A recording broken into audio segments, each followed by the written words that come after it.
बहुत समय पहले की बात है। एक विशाल और हरे भरे जंगल में एक बाघ रहता था। वो जंगल का राजा माना जाता था। उसकी ताकत से सभी जानवर डरते थे। लेकिन वो केवल शक्तिशाली ही नहीं, बल्कि बुद्धिमान और विचारशील भी था। वो बिना कारण किसी को नुकसान नहीं पहुंचाता था। उसी जंगल के किनारे एक सुंदर और शांत झील थी। उस झील में एक सफेद हंस रहता था। हंस बहुत समझदार, शांत और दूरदर्शी था। वो हर परिस्थिति को सोच समझकर संभालता था।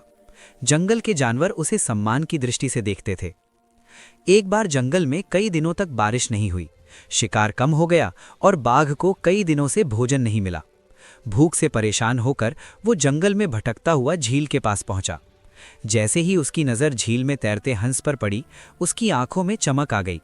बाघ ने सोचा, आज मेरा भोजन मिल गया। वो धीरे धीरे हंस की ओर बढ़ा। हंस ने बाघ को आते हुए देख लिया। वो डरा जरूर, लेकिन घबराया नहीं।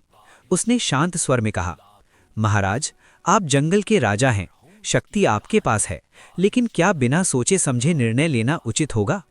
बाघ रुक गया। उसने आश्चर्य से हंस को देखा और बोला, तुम्हें पता है कि मैं तुम्हें खा सकता हूं, फिर भी तुम निर्भय होकर मुझसे बात कर रहे हो? हंस मुस्कुराया और बोला, महाराज, यदि आप मुझे खा लेंगे तो आपकी भूख केवल आज के लिए मिटेगी, लेकिन यदि आप मुझे जीवित रहने दें और मित्र बना लें तो मैं आपको जीवन भर लाभ पहुंचा सकता हूं। बाघ को हंस की बात अजीब लगी।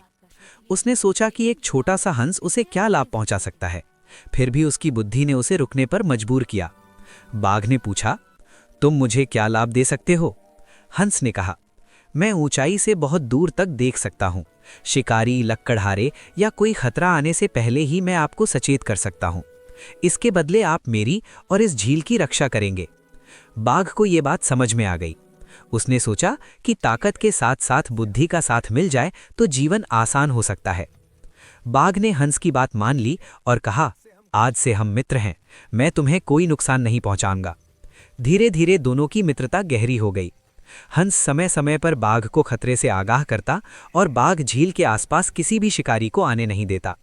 जंगल में ये बात फैल गई कि बाघ अब केवल शक्तिशाली नहीं, बल्कि न्यायप्रिय और समझदार राजा बन गया है।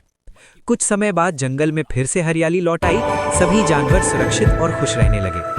बाघ और हंस की मित्रता जंगल के लिए एक